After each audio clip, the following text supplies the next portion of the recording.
Good morning everyone.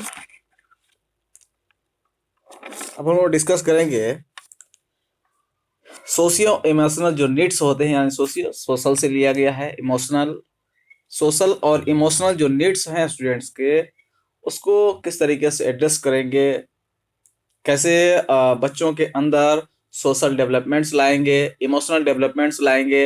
इन चीज़ों पर हम लोग आज बात करने वाले हैं। सबसे पहले हम लोग जानेंगे कि यह सोशल सोशल इमोशनल जो लर्निंग है वह क्या होता है। कुछ दिन कहा जाए कि बच्चे जो होते हैं वो बहुत सी चीज़ों का डिसीजन मेकिंग जो कैपेसिटी होती है, वो थोड़ी सी उनकी जो होती है, अंडरस्टैंडिंग जो होती है, वो सभी चीज़ें वीक होती हैं।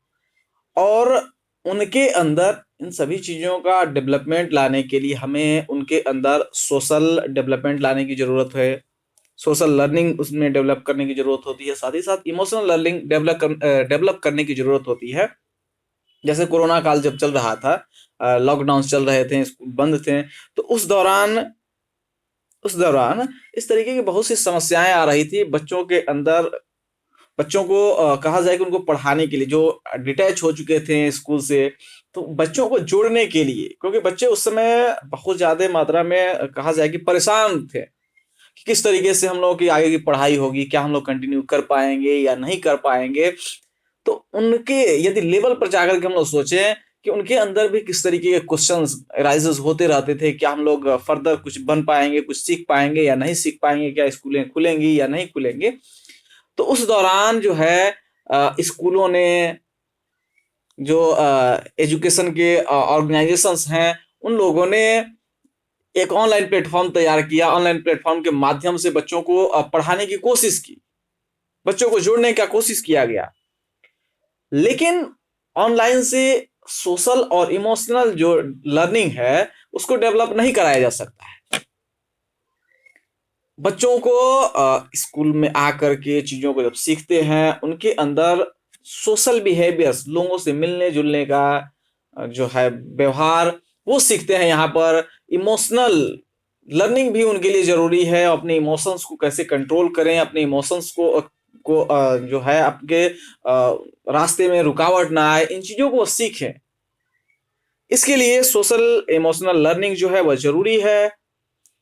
और बच्चों के अंदर ये डेवलपमेंट लाना कि वो समाज के साथ अच्छे से बिहेव कर सकें, समाज में अच्छे से रह सकें, सामाजिक प्रेशर को वो कैसे बर्दाश्त करें, इमोशनल जो प्रेशर्स हैं उनको कैसे बर्दाश्त करें, इन चीज़ों को सीखना ही जो है वह सोशल इमोशनल लर्निंग है।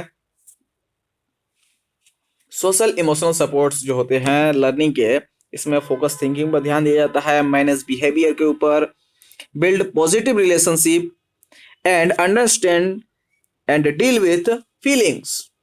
इन चीज़ों के ऊपर ध्यान देते हुए यह लर्निंग जो होती है, सोशल इमोशनल लर्निंग, वह काम करती है। वाई सोशल इमोशनल लर्निंग, क्यों? सोशल एंड इमोशनल जो स्किल्स हैं वो यूनिवर्सल होते हैं एंड डेवलपमेंटल होते हैं। हम जानते हैं कि स्कूलों में अलग अलग जगहों से बच्चे आते हैं और उनके बीच में तालमेल बने रहना, इसके लिए भी सोशल नॉलेज का रहना जरूरी है। एक एग्जांपल लेते हैं। मान लेते हैं कोई स्टूडेंट जो पढ़ाई में एकदम अच्छा है, लेकिन उसका इमोशनल या हम कहें कि सोशल जो इंटेलिजेंस है वह वीक पड़ गया है, क्योंकि वह हमेशा अपने पेरेंट्स, जैसे उनकी माँ जो है या उनके फादर जो है, जो इंस्ट्रक्शन उनको, जो कमांड देते हैं उसको ही वो फॉलो करते हुए चले जाते हैं। तो ऐसे बच्चे जो होते हैं उनका इमोशनल इंटेलिजेंस जो है, ईआई जिसको कहा जाता है, वो डेवलप नहीं हो पाता है। और फर्दर यदि वह किसी अच्छे पोस्ट पर चले भी जाते हैं पढ़ लिख करके, क्योंकि उनका प्रोग्रामिंग इस तरीके का होता है कि वह एथिक्स पर भी ध्यान देते हैं और उन्हीं चीज़ों को फोकस करते हुए आगे की तरफ जब बढ़ जाते हैं तो उनका डेवलपमेंट अच्छे से नहीं हुआ होता है, क्योंकि उनका इमोशनल जो इंटेलिजेंस है, सोशल इंटेलिजेंस है, वह डेवलप नहीं हुआ रहता है। और आगे चल करके कंपनीज में अलग अलग जगहों पे उनको बहुत सारी परेशानियां झेलने को मिल सकती है। तो इन सभी चीजों के ऊपर अभी से यदि फोकस कराया जाए, बच्चों को एड्रेस किया जाए कि वह किस तरीके से अपने सोशल बिहेवियर्स को, सोशल लर्निंग्स को कैसे, इमोशनल लर्निंग्स को कैसे डेवलप कर सकते हैं, इन सभी चीजों पर बात की जाए तो इनके अंदर ये डेवलपमेंट्स आ सकते हैं। They are essential to task facing children in preschool and school setting. इससे क्या होता है कि बच्चों के अंदर जो प्रॉब्लम्स होते हैं उनको फेस करने के लिए एक डेवलपमेंट होना शुरू हो जाता है।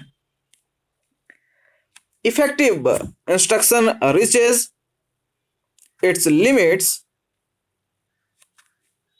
when children face substantial social and emotional problems। इस तरीके के जो प्रॉब्लम्स होते हैं, इन सभी चीज़ों को ठीक करने के लिए ज़रूरी है कि बच्चों के अंदर सोशल इमोशनल लर्निंग्स जो है इनको बताया जाए, समझाया जाए। और इन चीज़ को यदि सीख लेते हैं बच्चे, तो जो समस्याएं आती हैं सोशल बिहेवियर में, अपने ऊपर जो कॉन्फिडेंस की कमियां रह जाती हैं बच्चों के अंदर, वो कॉन्फिडेंस, डिसीजन मेकिंग कैपेसिटी, ये सभी चीज़ें जो है वह धीरे धीरे उनके अंदर डेवलप हो जाती हैं। Does SEL programming work? क्या जो SEL प्रोग्रामिंग है वह काम करता है? क्यों नहीं काम करता है? इसमें बहुत से स्किल्स होते हैं, लगभग 57 स्किल्स होते हैं। इसके एक्यूमुलेट आउटकम्स देखा जाए तो लगभग 27 है। अलग अलग कंट्रीज में इसके ऊपर अलग अलग तरीके के प्रोग्राम्स चलाए जाते हैं डेवलप कराने के लिए, बच्चों के अंदर ये स्किल्स डेवलप करने के लिए। तो ये प्रोग्रामिंग जो है वह काम करते हैं, बहुत हेल्पफुल होता है। कोई ऑर्गेनाइजेशन जो है वह फ्रेमवर्क तैयार करेगा सोशल इमोशनल लर्निंग का, तो उसमें क्या होना चाहिए? उसमें एक तो होना चाहिए कोग्निटिव डोमेन्स होने चाहिए, जिसमें गोल सेटिंग की बात की जाए, प्लानिंग की बात की जाए, ऑर्गेनाइजिंग की बात की जाए, मेमोरी की बात की जाए, अटेंशन की बात की जाए। तो इन सभी चीज़ों के ऊपर जो बात करते हैं वह किस में आते हैं? ये फर्स्ट फ्रेमवर्क में आता है, फर्स्ट पॉइंट इसमें बन करके आता है, जिसको कहा जाता है कॉग्निटिव डोमेन। इमोशनल डोमेन क्या होता है? जिसमें एक्सप्रेशन की बात की जाती है, आइडेंटिफाइंग इमोशंस की बात की जाती है, रेगुलेटिंग इमोशंस की बात की जाती है, एंड बिहेवियर प्रोस्पेक्टिंग टेकिंग की बात की जाती है। तो इन सभी चीज़ों के ऊपर जब बात की जाती है तो उसको कहा जाता है इमोशनल डोमेन। एंड लास्ट आता है सोशल डोमेन। और सोशल डोमेन में सोशल क्यूज जो हैं उसको समझना, रिजॉल्विंग कन्फ्लिक्ट को समझना, कोऑपरेशन को समझना। तो इन तीनों पॉइंट्स के ऊपर यदि काम किया जाए तो यह एक फ्रेमवर्क है। इस फ्रेमवर्क को लेकर के इन तीनों पॉइंट्स के ऊपर बेस्ड तैयारी की जाए तो बच्चों के अंदर जो है वह सोशल इमोशनल जो लर्निंग है, सोशल इमोशनल जो डेवलपमेंट है वह होना शुरू हो जाता है। Cognitive domains, emotional domain and social domain के अलावा रेगुलेट करने वाली चीज़ें जो होती हैं, जिसमें क्या होता है? Management and modulation of thoughts, feeling, attention, behaviour, interactions in service of goal directed activities. यानी कि उनके अंदर फीलिंग्स के ऊपर काम करने की जरूरत होती है। उनके फीलिंग्स जो हैं उसके साथ उसका सही उपयोग कैसे किया जा सकता है। टीचर्स जो होते हैं वह मेंटर होते हैं। तो मेंटर्स क्या करेंगे? उन बच्चों को के जो इमोशंस हैं, फीलिंग्स हैं, उन सबका सही तरीके से कैसे इस्तेमाल कर लिया जाए, इसको लेकर के उन्हें काम करने की जरूरत होती है। बिहेवियर, बच्चों का बिहेवियर जो है, उसके बिहेवियर का सही इस्तेमाल कैसे किया जाए, उनको कैसे इंटरेक्ट कराया जाए, उनके थॉट्स को कैसे एक्सप्रेस कराया जाए, इन सभी चीजों के ऊपर ध्यान देने की जरूरत होती है। कुछ बच्चे ऐसे होते हैं जिनके अंदर सिंगिंग जो है, सिंगिंग का टैलेंट होता है। कुछ बच्चों में होता है डांसिंग का टैलेंट होता है। अलग अलग बच्चों में अलग अलग तरीके टैलेंट्स होते हैं और इन सभी टैलेंट्स को वह कैसे एक्सप्रेस करें ये ज़्यादा ज़रूरी होता है। और इसको पहचान करके उनके अंदर क्या क्या चेंजेस लाया जा सकता है, इस तरीके के जो टैलेंट्स हैं वह कैसे वह एक्सप्रेस कर सकते हैं, इन सभी चीजों को सीखना ही जो है वह सोशल इमोशनल लर्निंग है। What do we know about links between S E and other outcomes? Other outcomes जो होते हैं, एस ई का जो रिलेशंस होते हैं, इस पर बात किया जाए। एस ई यानी social, E for emotional.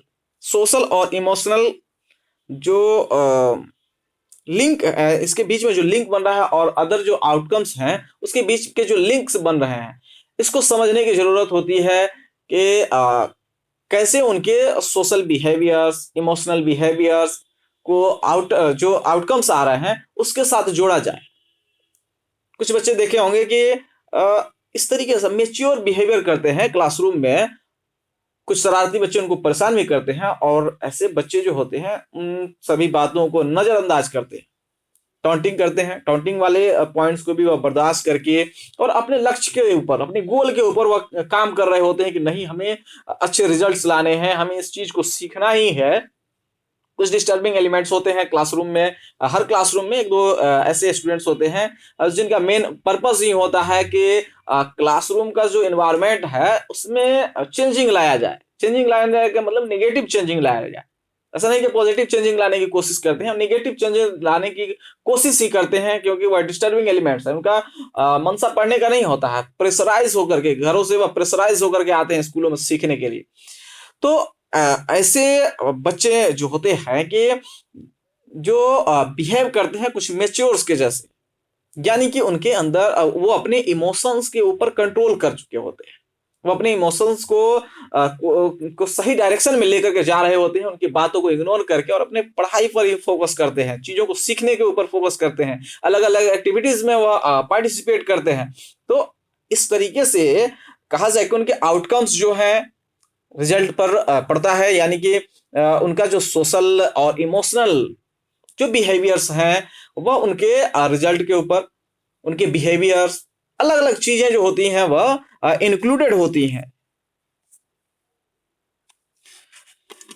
What do we know? Self and social regulation की भी बात कर ली जाए। इसमें क्या होता है कि academic skill and behaviours, social emotional skills and behaviours,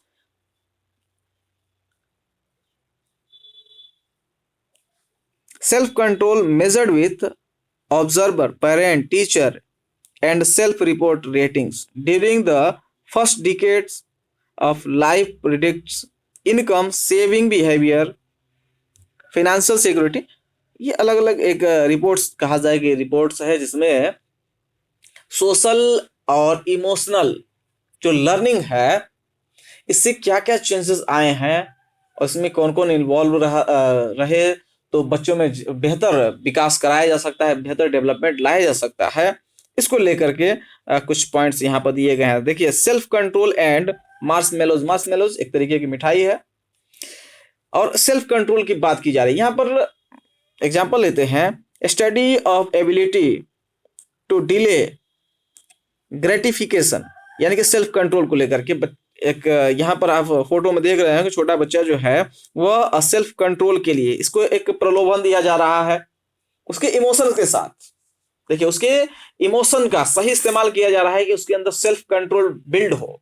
इसके लिए कहा जाता है कि यदि तुम 1 मिनट के लिए रह जाते हो तो तुम्हें 1 मार्शमेलो दिया जाएगा, यदि 2 मिनट के लिए रहते हो, 3 मिनट के लिए रहते हो तो 2 मार्शमेलोज दिया, यानी कि चॉकलेट या मिठाई का प्रलोभन देकर के बच्चे के अंदर सेल्फ कंट्रोलिंग पावर्स को डेवलप कराया जा रहा है। सेल्फ कंट्रोलिंग पावर को बढ़ाया जा रहा है। यदि इन चीजों से बच्चों को कुछ ऐसा नहीं हो कि वो ड्रग्स के तरफ अट्रैक्ट हो जाए या ड्रग एडिक्शन, ओबेसिटी, इस तरीके की समस्याएं जो है न आए, इसके लिए उनको अपने इमोशन के ऊपर कंट्रोल करने की जरूरत होती है। जैसे होता है कि बहुत ऐसे उसके फ्रेंड्स होते हैं जो गलत संगत में पड़ चुके होते हैं और बच्चों को अपने फ्रेंड्स सर्कल में ये सजेशन देने शुरू कर देते हैं। जैसे बहुत ऐसे वीडियोस गेम हैं, पबजी हो गया, फ्री फायर हो गया, इस तरीके से बहुत से गेम्स हैं जिसमें क्लासरूम के कुछ ऐसे बच्चे होते हैं जो इन सभी चीज़ों से अपने आप को बचाए हुए रखते हैं। लेकिन कुछ ऐसे बच्चे होते हैं, उनके फ्रेंड सर्कल, पीयर प्रेशर जिसको कहा जाता है, उसमें मैक्सिमम फ्रेंड्स यदि इस तरीके से वो एडिक्टेड हो चुके हैं, गेम के प्रति एडिक्टेड हो चुके हैं, तो वैसे फ्रेंड को भी वह बार-बार टॉन्टिंग करेंगे कि ये किसी काम का नहीं है, तो खेलता ही नहीं है, इसको बस पढ़ाई से मतलब है। अलग-अलग तरीके का टॉन्टिंग करते हैं जिससे यदि वो अपने इमोशन के ऊपर कंट्रोल किया हुआ है, अपने इमोशन सेल्फ कंट्रोल है उसको, तो इन सभी चीज़ों को इनके इनके पीयर प्रेशर को वह सह सकता है। लेकिन यदि वह उनके फ्लो में ही आ जाए, तो वह क्या करता है, अपने फैमिली के ऊपर जाकर के प्रेशराइज़ करेगा कि नहीं, मुझे एक नया मोबाइल चाहिए और मैं गेम खेलूँगा, मेरे पास बहुत से टाइम है। अलग-अलग बहाने बना करके फैमिली को अलग-अलग तरीके का डर दिखा करके कि नहीं, आप यदि इस तरीके का नहीं करते हैं तो मैं कोई भी स्टेप ले सकता हूँ। तो इन सभी चीज़ों को का सीखना, सोशल लर्निंग का सीखना, इमोशनल लर्निंग का सीखना बहुत ज़रूरी होता है कि वह अपने प्रेशर को बर्दाश्त कर सके, अपने प्रेशर को किस तरीके से प्रेशर को कम कर सकें, अपने स्ट्रेस को कैसे कम कर सकें, अपना कंट्रोल, सेल्फ कंट्रोल जो है, वह कैसे बनाए रखें, ये बहुत ज़्यादा ज़रूरी होता है। Strategies that kids use to successfully wait focus on non-arousing characteristics of rewards. Her bar awards की जरूरत नहीं है, या अवार्ड्स के प्रति हम लोग चाहे तो बढ़ावा भी दे सकते हैं कुछ अवार्ड्स देकर, जैसे बच्चों के अंदर जो होता है कि डेवलपमेंट आता है, छोटी छोटी चीजों पर ध्यान दिया जा सकता है, जैसे कि हैंड राइटिंग ठीक है, गुड, वेरी गुड, एक्सलेंट, इस तरीके के यदि उनको रिमार्क्स दिए जाए तो उनके अंदर टेंडेंसी जो है वह बढ़ती चली जाएगी अपने पढ़ाई के प्रति।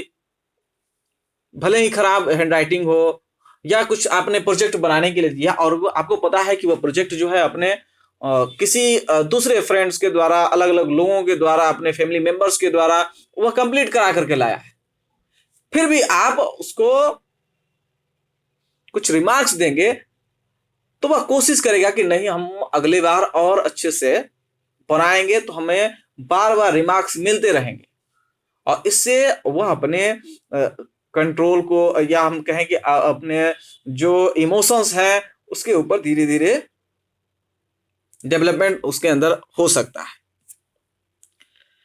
इमोशन, बिहेवियर एंड स्किल्स की बात की जाए, defects in emotion knowledge and emotion behavior regulation can lead to problem in school adjustment and academic outcomes. ये रेबर 2002 एंड देहनम 2006 का एक रिपोर्ट है कि इस तरीके से इमोशन नॉलेज और इमोशन या बिहेवियर रेगुलेशन को स्कूलों में एक प्रॉब्लम्स के रूप में देखा जाता है, जबकि इसका समाधान किया जा सकता है इमोशंस को लेकर के, बिहेवियर को लेकर के। Children unable to inhibit problematic behaviors pay less attention in class. वो लेस अटेंशन देते हैं, spend less time on task, अपने काम को जल्दी से जल्दी पूरा करके खत्म करके और दूसरे कामों में इन्वॉल्व होना चाहते हैं।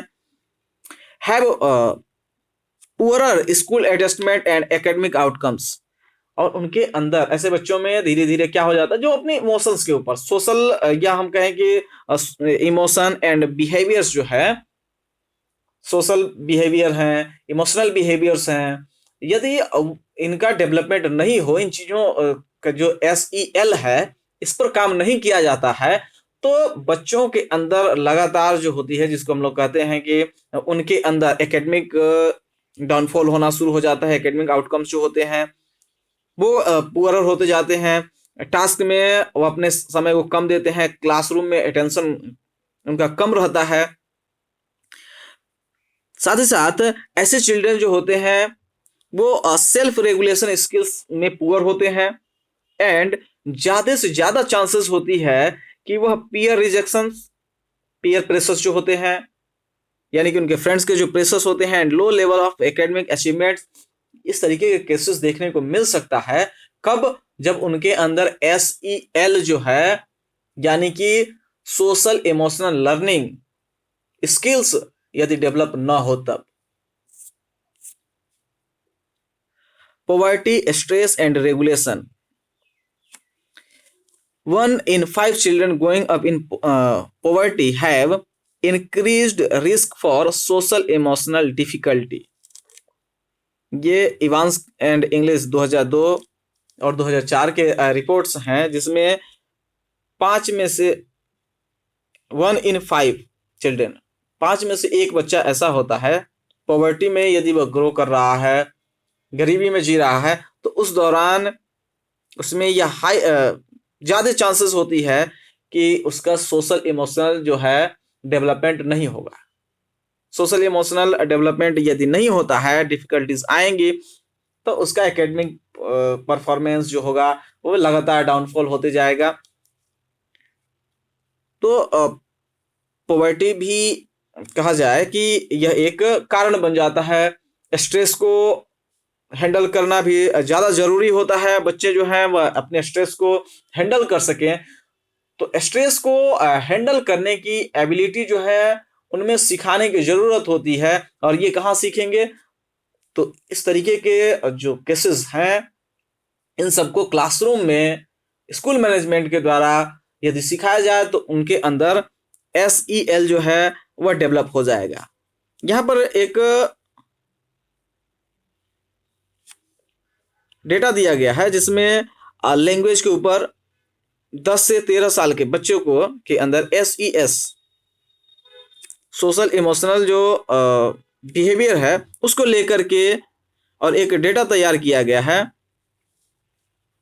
इसमें दिखाया गया है कि वर्किंग मेमोरी क्या होगा, लैंग्वेजेस कैसे, कॉग्निटिव कंट्रोल क्या होगा, रिवार्ड प्रोसेसिंग क्या है, मेमोरी क्या है, अलग अलग चीज़ों को लेकर के एक डेटा तैयार किया गया है। ये 2006 का रिपोर्ट है।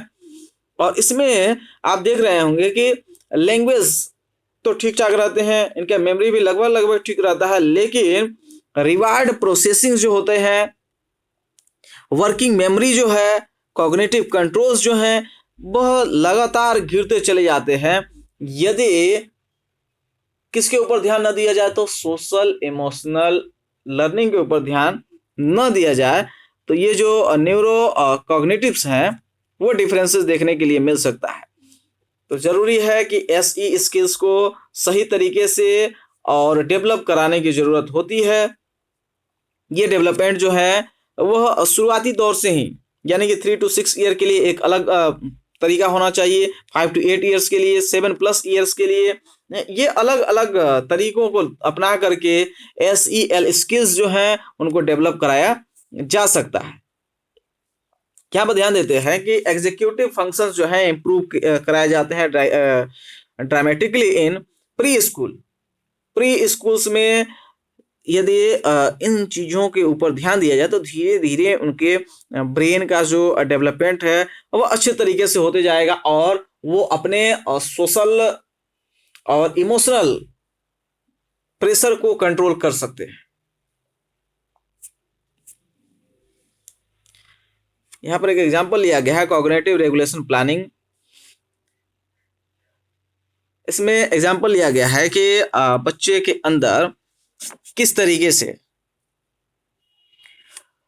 सोशल और इमोशनल जो इंटेलिजेंस है उसको बढ़ावा देना है। आप इसको पढ़ करके भी समझ सकते हैं, इसका एक स्नैप ले सकते हैं।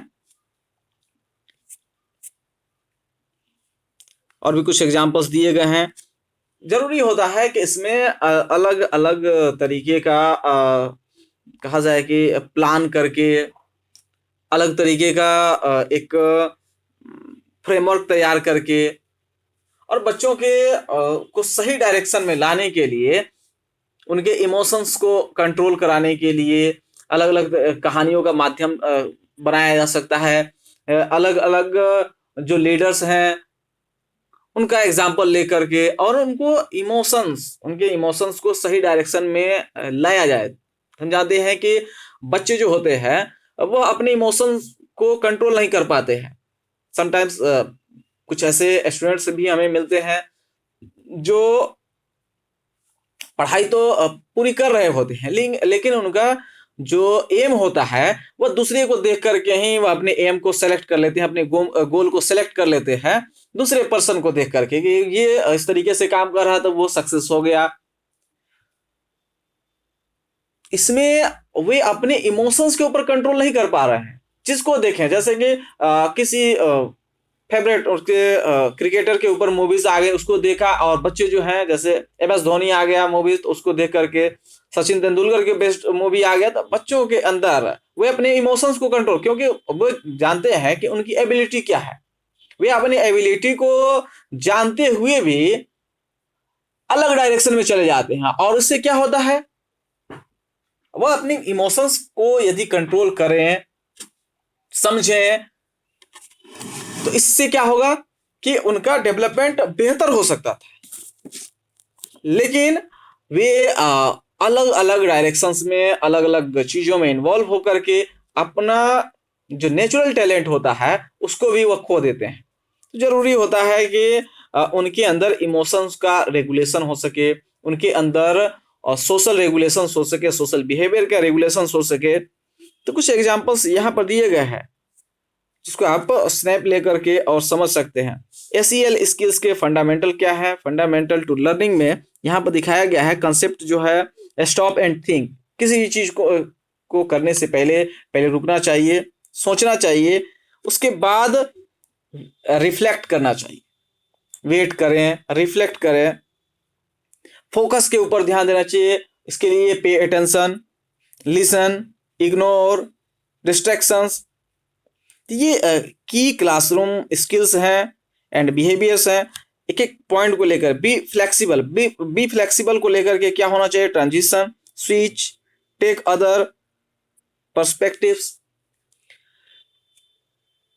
Manage emotions, motivate, self motivation की जरूरत होती है, cope with negative feelings, respond.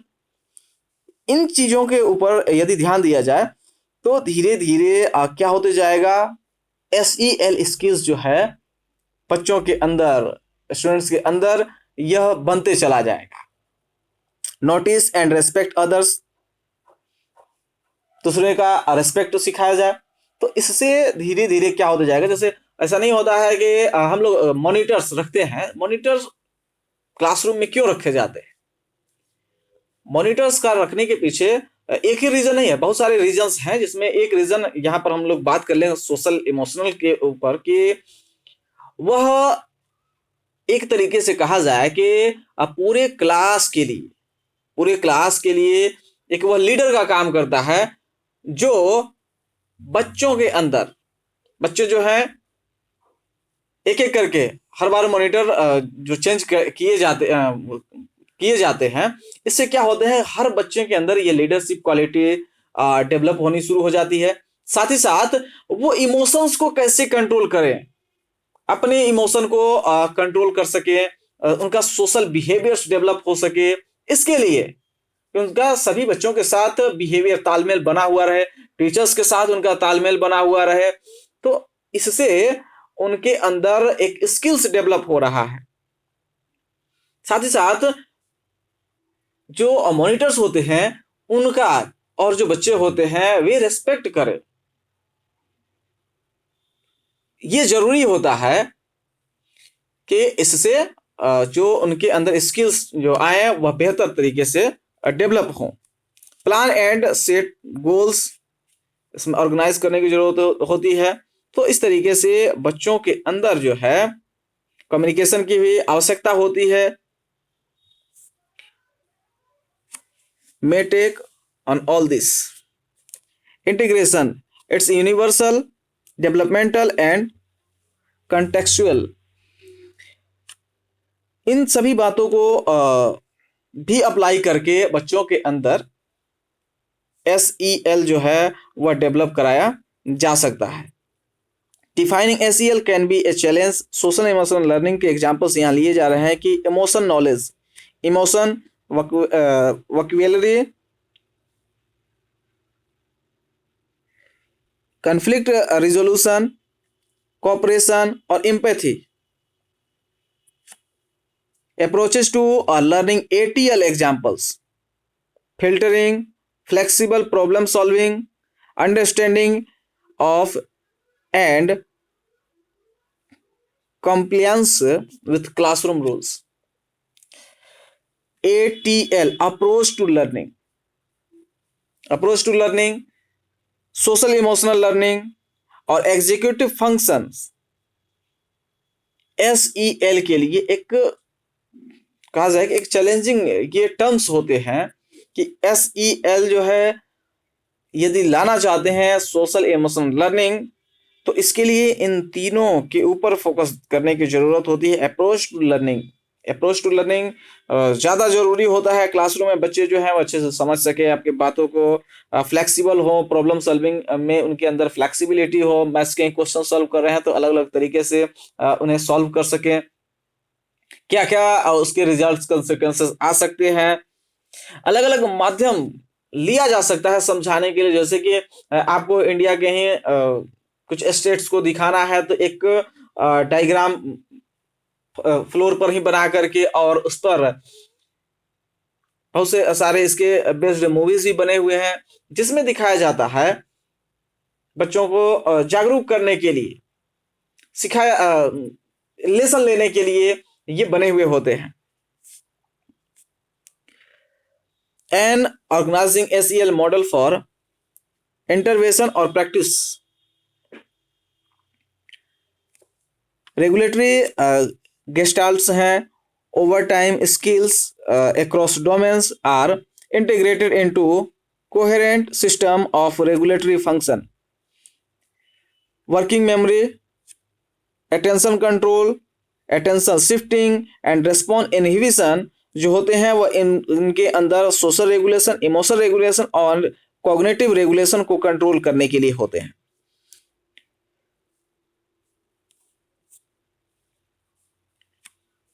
Process for deriving outcomes and benchmarks.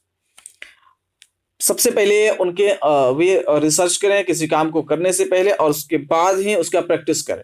Without research वह प्रैक्टिस नहीं करें। जैसे आप एक्सरसाइजेज नहीं कर रहे होते हैं तो एक्सरसाइजेज में ये जरूरी होता है कि आप उसके बारे में पहले रिसर्च कर लें कि किस तरीके के एक्सरसाइजेज जो हैं वह किस एज के लिए है। बच्चों को यह भी बताने की जरूरत होती है, ऐसा नहीं है कि वह ऐसे एक्सरसाइजेस करने लगे जो उनके एज के लिए जरूरी नहीं है। ऐसे क्या होगा, उसके अंदर मसल्स क्रैम्प, अलग अलग तरीके के प्रॉब्लम्स जो हैं वो आ सकते हैं।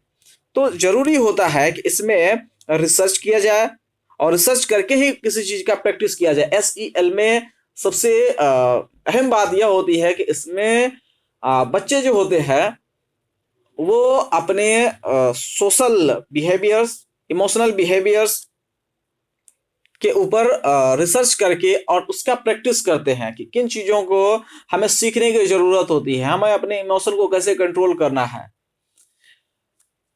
टेक्निकल डेफिनेशंस जो है, डिस्क्रिप्शन ऑफ ऑब्जर्वेबल बिहेवियर्स और applied definition. EF and cognitive domains की बात की जाए कि यानी कि अटेंशन कंट्रोल क्या होता है? Pay attention to task on hand and ignore distractions, uses strategies to maintain attention, uses listening skills, working memory जो होता है एंड प्लानिंग स्किल्स जिसको कहा जाता है working memory planning skills, WMPS, use strategies to make a plan under direction of teacher, carries out complex task को कैसे solve करें, engage in goal directed behaviors, remembers and follows a series of commands, uses a strategy to remember and follow commands, remembers and recalls information. Response inhibition, RI, inhibits inappropriate responses, uses self-control techniques, waits, use strategies to wait. EF next is cognitive flexibility. Flexibility easily transitions to new tasks, shift from one part to a problem to another, compares and contrast ideas. Generally हम लोग कहा जाए कि इसमें शुरुआती दौर में करना क्या होता है कि हम लोग अपने नए नए टास्क को ऐड करते हैं, उसको सॉल्व करने के लिए क्या क्या स्टेप्स होने चाहिए, उसके ऊपर बात किया जाता है कि किस तरीके से हम लोग आइडियाज जो है वह तैयार करें, इसको सॉल्व कैसे करें, हाइपोथेसिस का इस्तेमाल कैसे करें। हाइपोथेटिकल समटाइम्स हम लोग आइडियाज इस्तेमाल कर लेते हैं कि यदि इस तरीके से किया जाए तो ये हो सकता है। तो यह जो है जरूरी होता है कि वे ईएफ को सीखें एंड कॉग्निटिव डोमेन्स को भी समझें, और ये कॉग्निटिव डोमेन्स को ये समझते हैं तो धीरे धीरे उनके अंदर एसईएल जो है वह डेवलप होगा। इमोशन डोमेन्स की बात की जा रही है। इमोशनल नॉलेज एंड एक्सप्रेशंस जो है उनके अंदर होनी चाहिए। इमोशनल एंड बिहेवियर मैनेजमेंट का तरीका होना चाहिए। स्टॉप एंड स्टे कूल, रुके रहिए और शांत रहिए। हर बार किसी भी समस्या के ऊपर हावी होने की जरूरत नहीं होती, एग्रेसिव मोड में आने की जरूरत नहीं होती है, एम्पैथी की जरूरत होती है। इससे इमोशनल डोमेन जो है वह डेवलप होंगे। इंटीग्रेटेड इंस्ट्रक्शंस जो है इसमें दिया गया है कि लिटरेसी इंस्ट्रक्शंस, कुछ पॉइंट्स दिए गए हैं, कुछ प्रिंसिपल्स यहाँ तैयार किए गए हैं। और सोशल इमोशनल इंस्ट्रक्शन, एक एग्जांपल लेते हैं। इन meaning based and code based skills, इसका प्रिंसिपल क्या होना चाहिए? Provide direct instruction. और सोशल इमोशनल इंस्ट्रक्शन जो है वह इन emotions management, social skills and attention. तो अलग अलग इवेंट के लिए, अलग अलग सिचुएशंस के लिए हमें कौन से तरीके अपनाने चाहिए, ये सभी हम लोग यहाँ पर देख रहे हैं कि ये new approach the R square learning environment. R square that means rigorous and regulated. Rigorous that means engaging, stimulating content that build over time for accumulated knowledge. Regulate इसको कैसे करेंगे? तो consistent use of routines, appropriate limit setting and rich languages. Thank you.